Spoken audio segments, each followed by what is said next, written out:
صلو علیہ صلاۃ وسلام علیک یا رسول اللہ۔ معزز سامعین، ہمارا دین مذہب اسلام ہے، ہم اسلام کے ماننے والے ہیں، اللہ وحدہ لا شریک کی عبادت کرنے والے ہیں، ہم اس خالق و مالک کو مانتے ہیں جس نے آسمان کا شامیانہ، زمین کا فرش، یہ بلند اور بالا پہاڑ، یہ جھرنے، یہ سمندر، یہ نہریں، یہ تمام چیزیں جس نے پیدا کی وہ اللہ رب العزت کی ذات ایک ہے۔ ہم اسی اللہ رب العزت کو مانتے ہیں کہ جس نے اپنے پیارے حبیب صلی اللہ تعالی علیہ وسلم کو دنیا میں بھیجا اور ان کے بھیجنے پر نبوت کا دروازہ بند کر دیا۔ اللہ رب العزت نے نوع انسانی کی فلاح اور بہبود کے لیے، ان کی کامیابی اور ان کی کامرانی کے لیے، انہیں تاریکی میں اجالے کے لیے، ان کی زندگی کو خوشگوار بنانے کے لیے 1,24,000 کم و بیش انبیاء کرام یا 2,24,000 کم و بیش انبیاء کرام کو اس دنیا میں بھیجا۔ ہر ایک نے آ کر یہی بتایا کہ اے لوگو، تمہارا رب ایک ہے، اس رب کی عبادت کرو۔ لیکن وہیں پر شیطان مردود، جو ہر وقت انسان کو فریب دینے میں مصروف رہتا ہے، جہاں پر اللہ کے مقدس بندے آتے ہیں وہ لوگوں کو بتاتے ہیں اے لوگو، اللہ کی عبادت کرو، شیطان کے مکر و فریب میں نہ آنا۔ وہیں پر شیطان طرح طرح کی لذتیں ہمارے لیے مہیا کرتا ہے، ایسی ایسی اشیاء ہمارے سامنے رکھتا ہے، ایسی ایسی چیزیں ہمارے دلوں میں ڈالتا ہے کہ جس میں ہم مصروف ہو کر ہمیں ایسا لگتا ہے کہ ہمارے لیے سب کچھ یہی ہے۔ جتنا گناہ کا کام ہوگا اتنا ہی ہمارا دل اس میں لگے گا، اور جتنے اچھائی کے کام ہوں گے اس سے ہم اکتا جاتے ہیں، وہاں ہمارا دل نہیں لگتا۔ وجہ یہی ہے کہ شیطان نے ہمارے اوپر مکمل کنٹرول کر لیا، اس نے ہمارے دل کی دنیا ہی بدل کر رکھ دی۔ یہ وہ دل تھا کہ جس دل میں اللہ رب العزت کی یاد ہونی چاہیے تھی، اللہ رب العزت کا ذکر و اذکار ہونا چاہیے تھا، لیکن اس نے خوف خدا ہمارے دلوں سے ختم کر دیا، حضور صلی اللہ تعالی علیہ وسلم کی محبت ہمارے دلوں سے ختم کر دی۔ اللہ کے مقدس بندے جو تھے ان کے طور و طریقے پر ہمیں جس پر چلنا چاہیے تھا اس سے ہمیں دور کر دیا، اور ایسی ایسی چیزوں کی طرف ہمیں راغب کر دیا کہ جس میں ہم دنیا میں چل کر یہی سمجھتے ہیں کہ ہمارے لیے جنت یہی ہے۔ دنیا کماؤ، اس لیے کہ دنیا کماؤ گے تو تم عالی شان بن جاؤ گے، لوگ تمہاری عزت کریں گے۔ لیکن وہاں پر یہ بتا دیا گیا ہے کہ اللہ کے جو مقدس بندے آئے ہیں، نیک بندے ہیں، انہوں نے یہ بتا دیا کہ یہ دنیا کامیاب نہیں کرے گی، دنیا تمہیں تبھی کامیاب کرے گی جب تم دنیا میں رہ کر صرف ایک اللہ کو راضی کرو گے۔ جب تم ایک اللہ کو راضی کرو گے، اسی کا خوف اپنے دل میں رکھو گے، تو یہ دنیا تمہارے لیے بہت ہی قیمتی ہے، بہت ہی قیمتی ہے۔ حضور نے ارشاد فرمایا ایک سوال کے جواب میں جب پوچھا گیا کہ یا رسول اللہ سب سے اچھا انسان کون ہے، فرمایا کہ جسے اللہ رب العزت لمبی عمر عطا فرمائے اور اس لمبی عمر میں وہ اپنے رب کو راضی کر لے، عبادات کرے، ذکر و اذکار کرے، اپنے خالق کو منا لے۔ اور سب سے برا انسان وہ ہے کہ جسے اللہ تعالیٰ لمبی عمر تو دے لیکن وہ ایسے اعمال نہ کر پائے کہ جس سے وہ اپنے رب کو راضی کر لے۔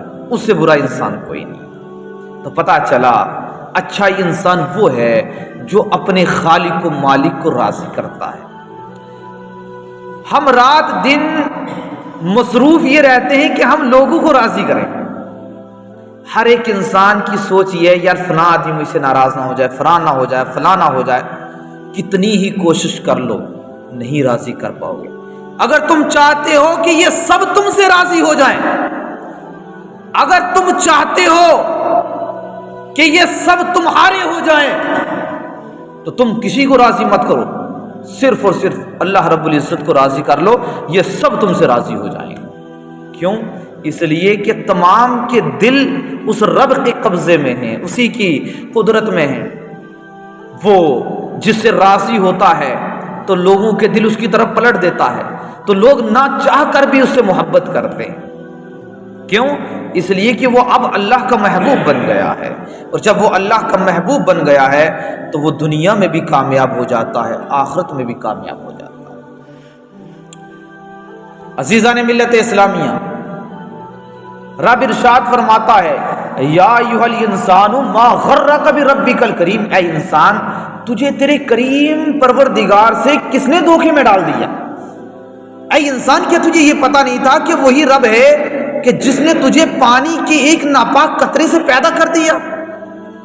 اے انسان تجھے یہ پتا نہیں کہ تیرا رب کتنا کریم ہے؟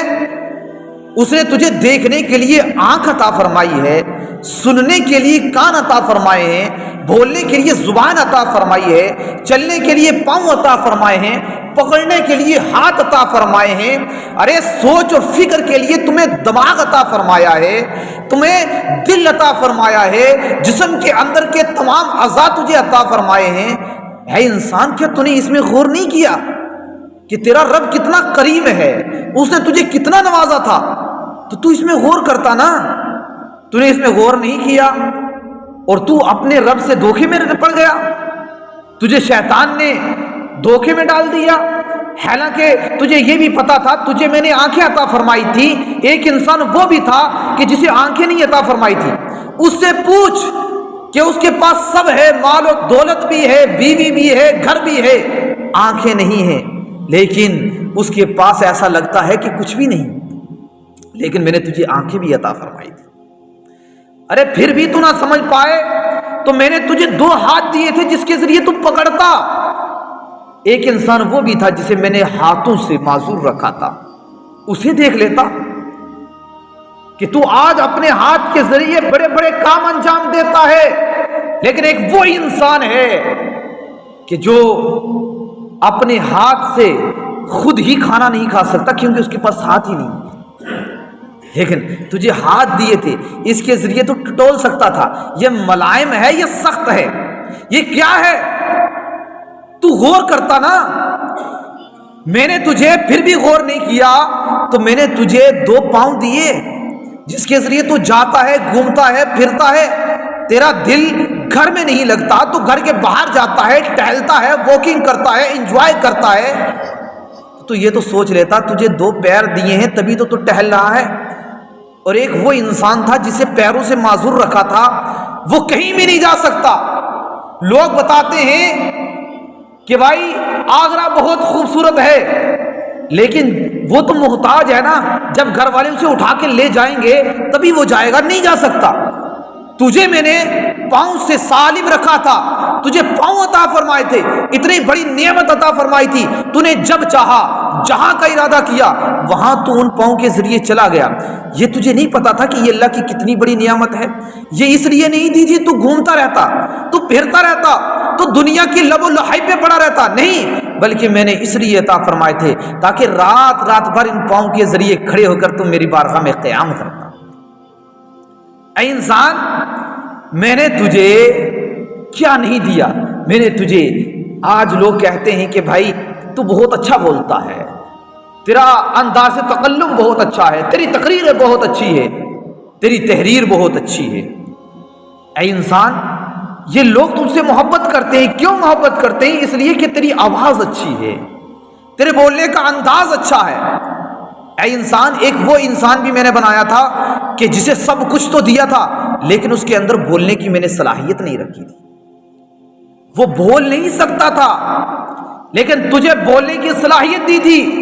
جب تو بولتا تھا تو تیری آواز سننے کے لیے ہجوم لگ جاتا تھا، اس میں تیرا کمال نہیں ہے بلکہ تیرے خالق کا کمال ہے کہ اس نے تجھے ایسی زبان عطا فرمائی کہ جہاں تو بولتا ہے وہیں پر مجمع جمع ہو جاتا ہے، لیکن تو نے پھر بھی اس آواز کی قدر نہیں کی تو رب فرمائے گا یا ایھا الانسان ما غرک بربک الکریم، اے انسان تجھے تیرے رب سے کس نے دھوکے میں ڈال دیا؟ ارے یہ تو تجھے آزاد دیے تھے جس کی تو نے قدر نہیں کی، اب آ تھوڑا باہر چل پھر دیکھ اللہ رب العزت نے تیری غذا کے لیے زمین سے طرح طرح کی چیزیں اگائی۔ کیا کبھی تو نے یہ نشانیاں دیکھی ہیں؟ کیا تو نے غور کیا ہے کہ اللہ رب العزت نے یہ سبزہ زار کو کیوں پیدا کیا ہے؟ اے انسان کبھی تو نے یہ غور کیا ہے اللہ نے یہ درختوں کو کیوں پیدا کیا ہے؟ اے انسان کبھی تو نے اس بات میں غور کیا ہے کہ اللہ رب العزت نے یہ تر و تازہ میوے کیوں پیدا کیے ہیں، یہ اناج کیوں پیدا کیا ہے؟ اے انسان یہ سب کچھ کس لیے ہے؟ یہ تیرے لیے ہے۔ اے انسان یہ آسمان کا شامیانہ میں نے کیوں پیدا کیا ہے؟ یہ تو تیرے لیے پیدا کیا ہے۔ اے انسان اس آسمان کے اندر روشنی کے لیے جو میں نے سورج پیدا کیا ہے کیوں پیدا کیا ہے؟ اس لیے پیدا کیا ہے تاکہ اس کے ذریعے تو روشنی حاصل کرے، تو اس کے ذریعے دیکھ سکے کہ یہ دنیا کی تر و تازگی کیا ہے، اللہ تعالیٰ نے یہ سب کچھ کیوں پیدا کیا؟ انسان کے لیے۔ اے انسان کبھی تو نے یہ دیکھا ہے کہ جانور کیوں پیدا کیے ہیں؟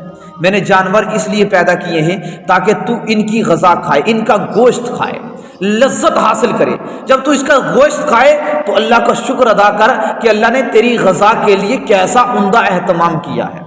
اے انسان تجھے پیاس لگتی ہے تو تڑپتا ہے، کیا تو نے غور کیا ہے کہ اللہ رب العزت نے پانی کو کیوں پیدا فرمایا؟ اس لیے پیدا فرمایا تو اس کے ذریعے اپنی پیاس کو بجھائے۔ ارے یہ ساری نعمتیں کس کے لیے ہیں؟ انسان کے لیے ہیں، وہ اس میں غور و خوض کرے۔ لیکن جب انسان دنیا میں پڑا رہتا ہے، دنیا کی تر و تازگی دیکھ کر یہ کہتا ہے کہ جنت یہی ہے، تو فرمایا نہیں، جنت تو وہ ہے کہ جس کا تصور دنیا میں ہو ہی نہیں سکتا۔ ایسا کوئی ذہن ہی نہیں ہے جو جنت کا تصور کر سکے، ایسی کوئی چیز ہی نہیں ہے کہ جو جنت سے زیادہ خوبصورت ہو سکے۔ اے انسان یہ تو ایک دنیا ہے، دنیا میں نے تیرے لیے یہ بلند اور بالا پہاڑ پیدا کیے، یہ جھرنے پیدا کیے، یہ خوبصورت زمین پیدا کی، تو اسے دیکھ کر حیران رہ جاتا ہے۔ ذرا یہ بھی تو سوچ وہ جنت کتنی عالی ہوگی کہ جو اللہ رب العزت کی خوشنودی کا مظہر ہے، اس کا عالم کیا ہوگا؟ جہاں پر ایک نوالا کھانے پر، جنت کا ایک نوالا کھانے پر اللہ رب العزت 70 ذائقے پیدا کر دے گا۔ اللہ اکبر۔ انسان ایک نوالا کھائے گا جنت میں تو اس میں ایک ہی طرح کا ذائقہ نہیں بلکہ 70 نوالوں کا ذائقہ اس میں پیدا ہو جائے گا، 70 طریقے کے نوالے۔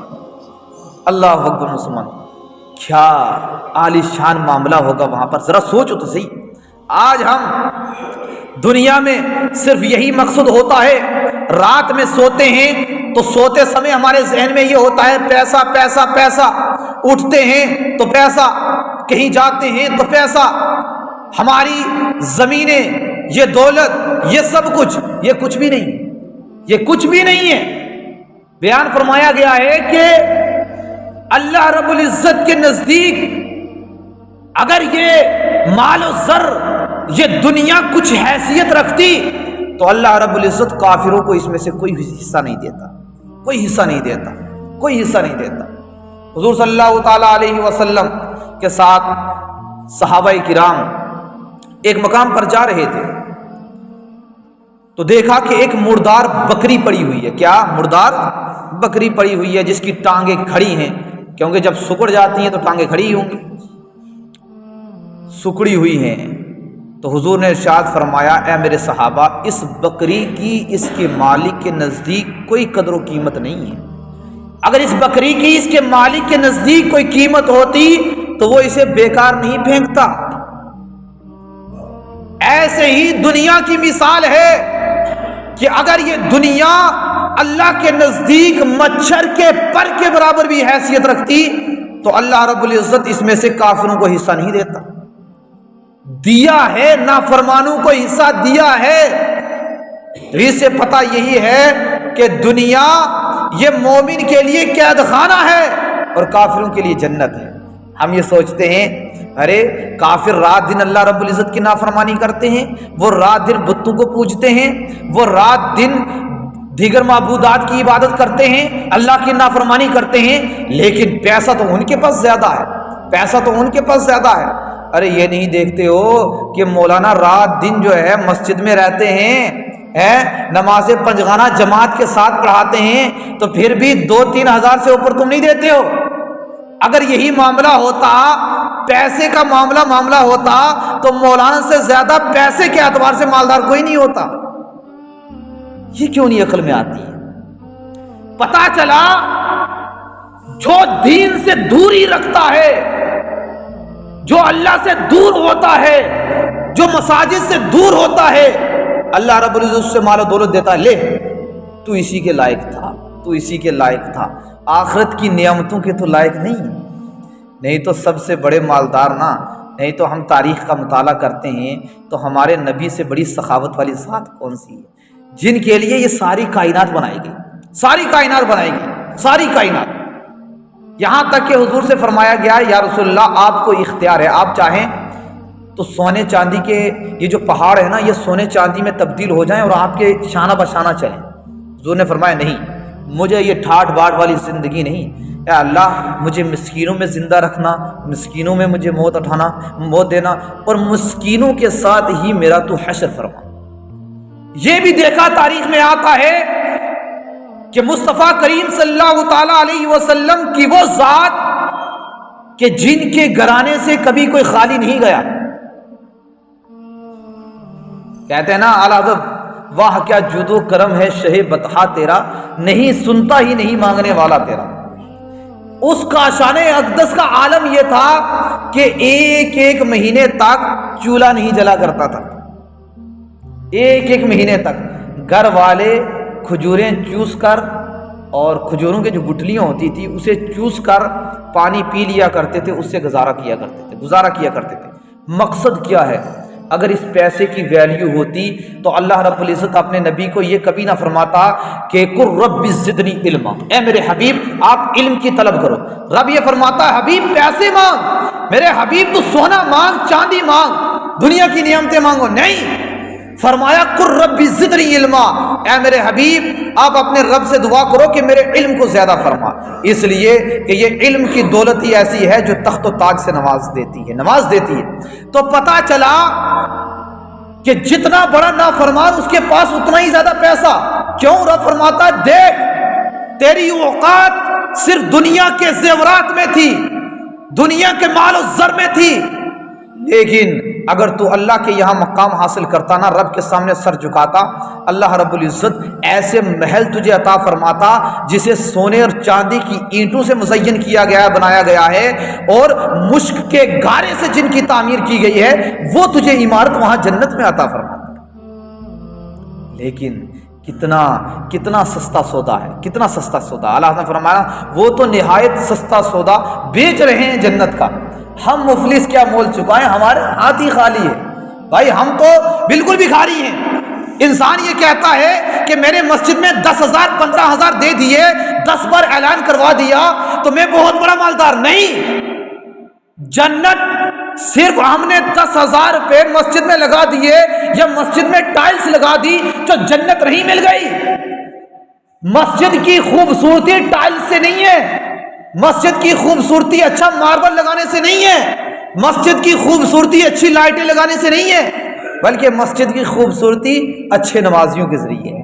جب مسجد مزین ہوگی نمازیوں سے تو مسجد کی خوبصورتی ہے. لیکن آج ہم لوگ شیشے لگا دیں گے، ٹائلز لگا دیں گے، پتھر لگوا دیں گے، اچھی خاصی جو ہے لائٹیں لگائیں گے. ہم یہ کہیں گے کہ یار ہماری مسجد جا کر دیکھو کہ ہماری مسجد کتنی خوبصورتی ہے. لیکن میں کہتا ہوں بے وقوفو، مسجد کی خوبصورتی ان چیزوں سے نہیں ہے۔ مسجد کی خوبصورتی، مسجد کو جو ہے یہ نہیں کہ ٹائل سے بنا کر تم نے اسے کھنڈر چھوڑ دیا، اب یہاں پر اللہ کا کوئی نام نہیں لیتا ہے تو اس کی خوبصورتی ہے، نہیں، بلکہ مٹی سے بنی ہوئی ہو اور اوپر چھپر پڑا ہوا ہو لیکن خلوص کے ساتھ نمازی ہو تو اس سے جو ہے مسجد کی جو ہے رونق ہوتی۔ لیکن یہ ہم سوچتے ہی نہیں ہیں نا، وہی بنا کہہ دیا نا کہ مسجد تو بنا لی پل بھر میں، ایمان کی حرارت والوں میں، من اپنا پرانا پاپی تھا، برسوں سے نمازی بن نہ سکا، برسوں سے نمازی بن نہ سکا، نمازی نہیں بنا، لیکن کہتا ہے ارے ہم نے مسجد میں الحمدللہ ٹائلز لگائی۔ تو میں نے یہ کہا بھائی جب مسجد کی وہاں آواز آتی ہے تو شیطان کی طرح تو بھاگ جاتا ہے، ٹائلز لگا کے کیا جنت خرید لے گا؟ کون کہتا ہے؟ کس نے دعویٰ کر دیا کہ جنت تم نے خرید لی کہ ٹائلز لگا کر اور اس کے بعد مسجد بنا کر تم نے جنت خرید لی ہے اور اس کے بعد نماز پڑھی تم نے جنت خرید لی؟ کون کہتا ہے؟ کس نے کہہ دیا بھائی؟ کس نے بتا دیا تمہیں یہ طریقہ کہ مسجد بنا دو بھائی اب نماز مت پڑھنا تم نے جنت خرید لی؟ کون کہہ رہا ہے؟ کس نے کہا تم سے کہ تم نے جنت خرید لی؟ جنت تو وہی خریدتا ہے نا جو اپنے رب کے سامنے سر و سجود ہو جاتا ہے، جو اپنے رب کے سامنے اپنے سر کو جھکاتا ہے۔ ہم یہ سوچتے ہیں کہ جمعے سے جمعے آ جائیں، نماز پڑھ لی، بننے میں 10 روپے ڈال دیے، لوٹے میں 10 روپے ڈال کے بس ہم نے بہت بڑی بادشاہت کما لی۔ نہیں نہیں نہیں، اگر تمہاری خوبصورتی ہے، تمہارے جسم کی خوبصورتی ہے، تمہاری روح کی خوبصورتی ہے، تبھی خوبصورتی ہے جب تمہارے دل میں خوف خدا ہوگا، تمہاری پیشانی صرف اس خالق کے سامنے جھکے گی، تم اپنے رب کو راضی کر لو گے، تم سے زیادہ خوبصورت کوئی نہیں ہوگا۔ آج ہمارے محاورے میں کہا جاتا ہے کوئی آ گیا دنیا دار، ہمارے محاورے میں سے کہتے ہیں بڑا آدمی، یار بہت بڑا آدمی ہے، تو وسیم منظری کے نزدیک وہ بڑا نہیں ہے، وہ دنیا دار ہے۔ دنیا دار، بڑا انسان وہ ہوتا ہے کہ جیسے ہی اذان کی صدا آئے سب کو چھوڑ کر مسجد میں آ جائے، اس سے بڑا بادشاہ کوئی بھی نہیں ہے۔ یاد رکھو، ایک وہ انسان کہ جس کا سوٹ بوٹ دیکھ کر، جس کا لباس دیکھ کر تمام لوگ حیران ہیں، یار بہت بڑا آدمی ہے۔ ایک وہ آدمی ہے کہ جس کی قمیض میلی، جس کا بدن بہت ہی کمزور، چہرہ مرجھایا ہوا، اذان کی صدا سنتا ہے مسجد میں آ جاتا ہے، اس سے بڑا مالدار دنیا میں کوئی ہو نہیں سکتا، کوئی نہیں ہو سکتا۔ ایک وہ ہے یہ کہتا ہے کہ میں نے 10 منٹ کے اندر لاکھوں روپے کما لیے، تو لوگ یہ کہتے ہیں یار اس سے بڑا کوئی بھی نہیں ہے۔ لیکن جب ہماری نظریے سے دیکھو گے نا تم، میں وہ کہوں گا کہ وہ انسان کہ جس نے 5 وقتہ نماز پڑھی، اپنے رب کو راضی کر لیا، اس سے بڑا مالدار دنیا میں کوئی بھی نہیں ہے، کیونکہ وہ دیندار ہے۔ اور جو دنیا کمائی ہو دنیا دار ہے، دیندار میں اور دنیا دار میں زمین و آسمان کے برابر فاصلہ ہے۔ کیا سمجھ رہے ہو؟ کیا تمہیں دیندار اور دنیا دار میں تمیز نہیں کر سکتے؟ دیندار وہ ہوتا ہے کہ جس کا مقصد ہی اللہ کو راضی کرنا ہوتا ہے، دنیا دار وہ ہوتا ہے جس کا مقصد ہی دنیا والوں کے تلوے چاٹنا ہوتا ہے۔ مجھ سے جھوٹ بول دیا، میرا کام بنوا دیا، اس کا جھوٹ بول دیا، اس کا کر دیا، تو وہ ہے دنیا دار، جسے ہمارے اس میں کہتے ہیں بڑا آدمی۔ ابے بڑا آدمی نہیں ہے، وہ بہت بڑا ذلیل آدمی ہے۔ ارے خوشگوار تو وہ انسان ہے نا کہ جسے اللہ رب العزت نے اپنے سجدوں کی توفیق دے دی۔ اچھا، ذلیل انسان اور خوشگوار انسان کے درمیان تمیز کر سکتے ہو؟ ذلیل کیوں؟ ذلیل اس لیے کہ اگر وہ ذلیل نہ ہوتا تو اللہ رب العزت اسے سجدے کی توفیق دیتا۔ پوچھا گیا کہ اللہ رب العزت کا سب سے بڑا عذاب کیا ہے؟ سب سے بڑا عذاب کیا ہے؟ تو فرمایا اللہ کا سب سے بڑا عذاب یہ ہے کہ اللہ رب العزت جب کسی سے ناراض ہوتا ہے اسے سجدے کی توفیق ہی نہیں دیتا ہے۔ سب سے بڑا عذاب، جسے آج ہم دیکھتے ہیں کہ ایک مقام پر میں ایسی جگہ بھی گیا کہ جہاں پر سب دنیا دار تھے، سب دنیا دار تھے، وہاں پر نماز کا وقت ہوا تو میں نے مصلی مانگا تو وہ لوگ تعجب کی نگاہ سے میری طرف دیکھنے لگے، اور کئی لوگوں نے کہا ارے وہ مولوی ہے، وہ نماز پڑھ لے گا، ارے مولوی ہے، یعنی کہ بڑا حقیر انسان ہے جو نماز پڑھ لے گا۔ میرے دل میں یہ آئی، میں واہ تو پھر وہیں پر علامہ خادم حسین رضوی جو پڑھا کرتے تھے وہ میرے دل میں آیا اور سکون آیا کہ یار کتنی ان کی ہلکی سوچ ہے. میں نے مصلی مانگا اور وہ لوگ یہ کہہ رہے ہیں کہ مصلی کیا کرو گے بھائی، اس کا کیا کام ہے؟ ارے وہ مولوی ہے، وہ نماز پڑھے گا، وہ مولوی نماز پڑھے گا ہے. تو وہاں پر مجھے علامہ خادم حسین رضوی کا جب پڑھا کرتے تھے شعر یاد آیا کہ حشر کو ہوگا یہ معلوم کہ جیتا کون اور ہارا کون، ہم سوئے حشر چلیں گے شہ ابرار کے ساتھ، قافلہ رواں ہوگا قافلہ سالار کے ساتھ. اے مظہر ہم بھی سنیں گے کچھ نعت رنگین، گھر ملاقات ہو گئی شاعر دربار کے ساتھ. وہاں پتہ چلے گا نا کہ عظمتوں والا کون ہے، جسے حضور صلی اللہ تعالیٰ علیہ وسلم فرمائیں گے یہ میرا ہے، یہ میرا اپنا ہے، یہ میرا خاص ہے. اور حضور کے ساتھ جو چلے گا وہاں پر پتہ چلے گا کہ دنیا دار کون ہے اور دین دار کون ہے، کس نے دنیا میں رہ کر آخرت کو کمایا اور کس نے دنیا میں رہ کر دنیا کو کمایا. بھیا بہت بڑا فرق ہے. اگر تم غور و خوض کرو گے نا تو سب کچھ آیا ہو جاتا. ضروری نہیں ہوتا کہ کتاب کھول کر ہی تقریر ہوتی ہے. میری تقریر جو سننے والے ہوں گے تو میں اپنی تقریر میں ضروری نہیں ہے کہ کتابیں کھول کر ہی تمہیں تقریر کر کے سناتا ہوں. میری تقریریں صرف لوگوں کے حالات کے اوپر ہوتی ہیں. سمجھنے والے ان تقریروں کو سمجھ لیتے ہیں اور نہ سمجھنے والے کبھی نہیں سمجھ سکتے. معاملہ ہوتا ہے اپنے ضمیر کو اجاگر کرنا. ہم قصے کہانیاں واقعات اور کرامات میں بڑی دلچسپی رکھتے ہیں لیکن کبھی اپنے نفس کو نہیں جھنجھوڑتے ہیں. نفس کو نہیں جھنجھوڑتے ہیں. اپنے نفس کو جھنجھوڑو، معافی ضمیر کو دیکھو کہ اللہ رب العزت نے تم پر کتنا انعام و اکرام کیا ہے، سر سے لے کر پاؤں تک تمہیں کتنی نعمتوں سے مالا مال کیا ہے. تو میں بات یہ کر رہا تھا کہ آج ہم کافروں کی مال و دولت کو دیکھ کر رشک کرتے ہیں کہ کافر ہمیشہ اللہ کی نافرمانی کرتے ہیں، لیکن اللہ رب العزت نے اتنی دولت دیتا ہے، اتنی دولت دیتا ہے. انہوں نے بڑے بڑے محل تعمیر کر لیے ہیں، بڑی بڑی کاروں میں گھوم رہے ہیں، بڑی بڑی جگہوں میں جا رہے ہیں، لیکن ہم اللہ کی عبادت کرتے ہیں لیکن نہ ہمارے پاس کار ہے نہ ہی اچھا محل ہے. تو کیا معاملہ ہے؟ اس لیے ہمیں بھی دنیا کمانی چاہیے. میں نے کہا وہ لوگوں سنو، مولانا انسان جو 24 گھنٹے قرآن پڑھتا ہے، جو عبادت کرتا ہے، 5 وقت نماز پڑھتا ہے، لیکن اس کے پاس تو سائیکل تک نہیں ہوتی ہے. تو پھر وہ یہ کہا نا کہ یار یہ کیا ہے؟ میں نمازیں بھی پڑھتا ہوں، میں نمازیں بھی کر رہا ہوں، میں قرآن کی تلاوت بھی کر رہا ہوں، لوگوں کو درس بھی دے رہا ہوں، لیکن میرے پاس سائیکل بھی نہیں ہے یار. تو مجھے مایوس ہو جانا چاہیے یار مجھے کچھ بھی نہیں ملا. کہا نہیں، ارے تو عالم ہے، تیرا مقام اور مرتبہ حضور صلی اللہ تعالیٰ علیہ وسلم نے نہیں بتایا؟ کہا کہ فضل العالم علی العابدی کا فضلی علی ادناکم، کہ عالم کی فضیلت عابد پر ایسے ہے جیسے کہ میری فضیلت تم میں سے ادنا پر. یعنی کہ ایک عالم دین کی فضیلت ایک عام انسان جو عبادت کرتا ہے ایسے ہے جیسے کہ حضور کی عبادت تم میں سے ادنا پر. کم سے کم تر انسان پر حضور کی فضیلت کتنی ہوگی؟ ہمارے نبی تو امام الانبیاء ہیں، جو نبیوں کے بھی سردار ہیں، تو ان کی ہم پر فضیلت کتنی ہوگی؟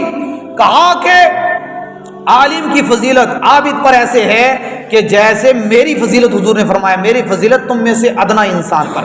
تو میرے نبی تو انبیاء سے بھی افضل ہیں، تو عام انسانوں سے حضور کی افضلیت کا عالم کیا ہوگا اس کا اندازہ لگا سکتے ہیں.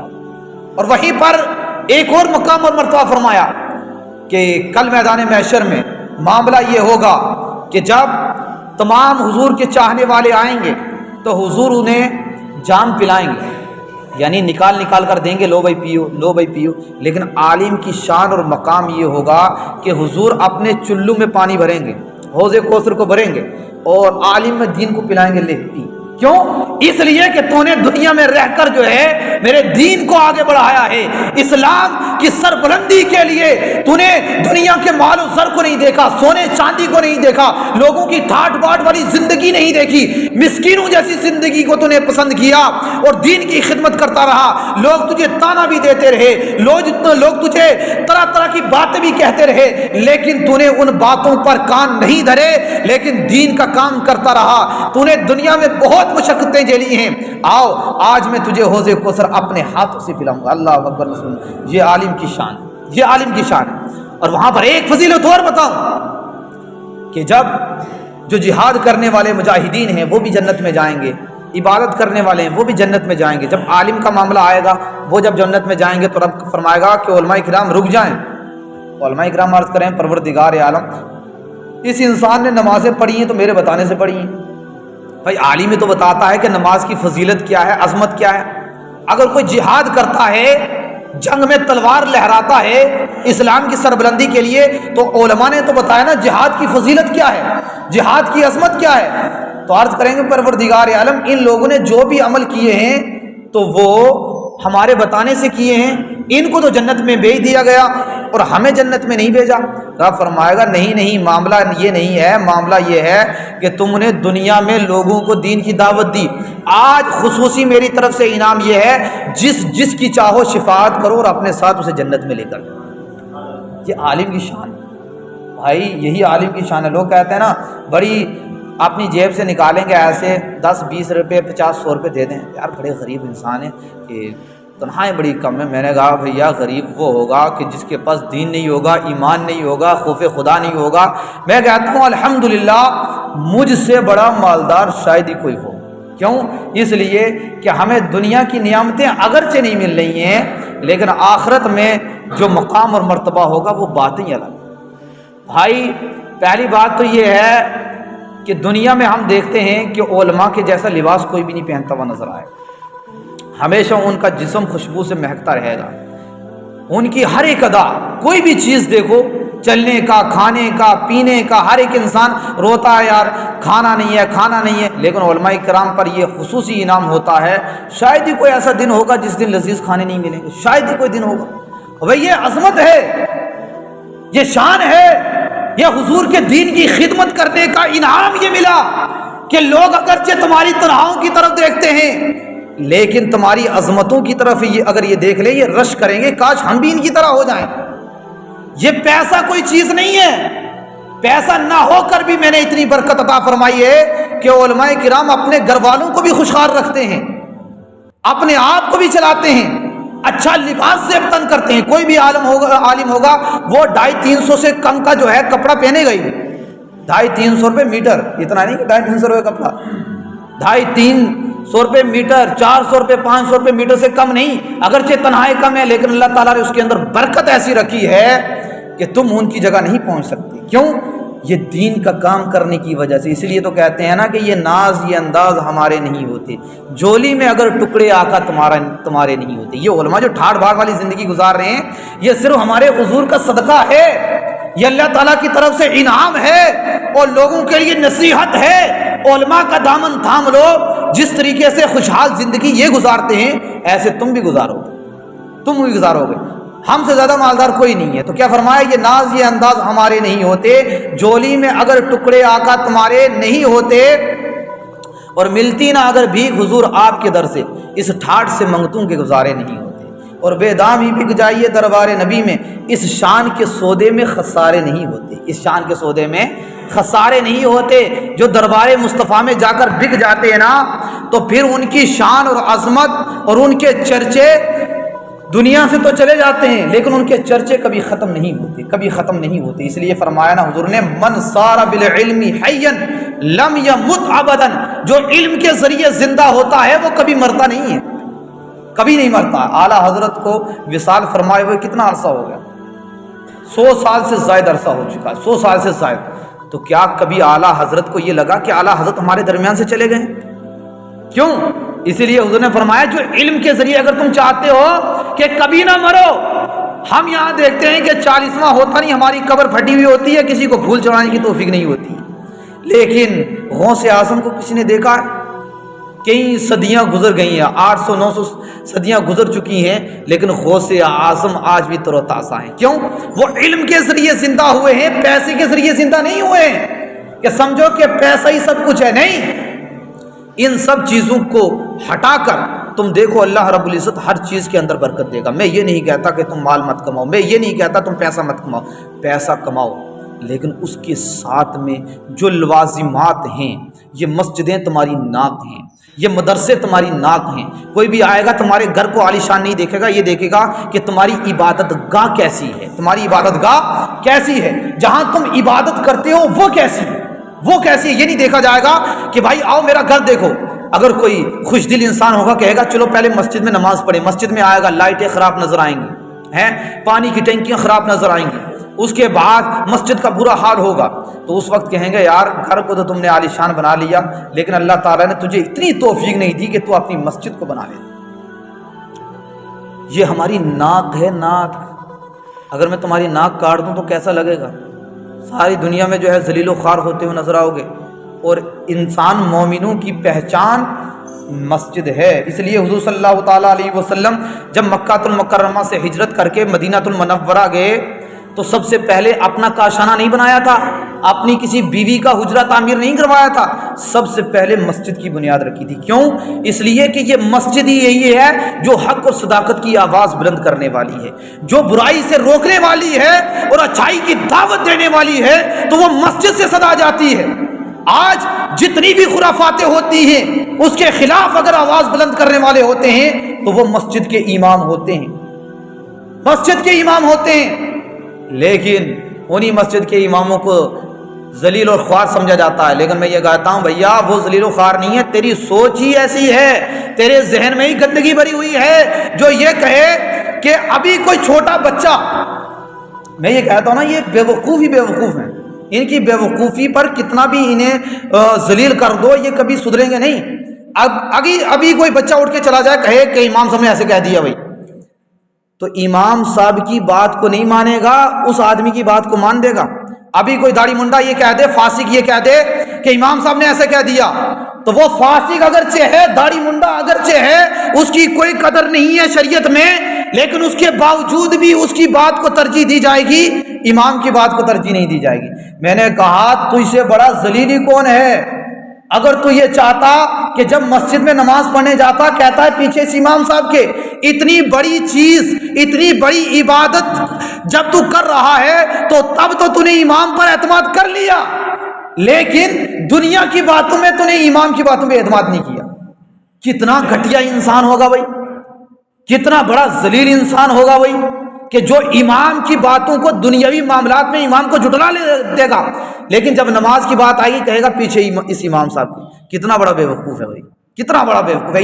یہ چیزیں جو ہے ہمارے ذہن میں ہمیں خود سوچنی ہے۔ تو انسان دوسرے جو اس کے ہوتے ہیں نا چیلے چپاٹے، تو مورا قاضی بگو میں تجھے قاضی کہوں، تو مجھے قاضی کیا میں تجھے قاضی کہوں، تو اس کا معاملہ یہ ہوتا ہے وہ ساتھ میں رہ کے یہ کہتے ہیں ارے کہی ہوگی یار امام صاحب نے، اور امام صاحب کہیں بھائی یہ بات میں نے نہیں کہی، ہاں ایسا کیسے، یہ انسان تو جھوٹی بات کہتا ہی نہیں۔ میں نے کہا جو خدا کو فریب دے رہا وہ بندے کو فریب نہیں دے گا۔ اگر جو انسان خدا کو دھوکہ دے سکتا ہے، خدا کے سامنے جھوٹ بول سکتا ہے، وہ انسان کے سامنے نہیں بول سکتا۔ کہا کیسے؟ میں نے کہا جب مسجد کی صدا یہ آ جائے حی علی الصلاۃ، وہ رب کو دھوکہ دے کے سائڈ سے نکل لے تو وہ انسان کو دھوکہ نہیں دے سکتا۔ ارے بتاؤ نا مجھے، ارے بتاؤ نا، ہیں میری باتیں سمجھ میں آ رہی ہیں؟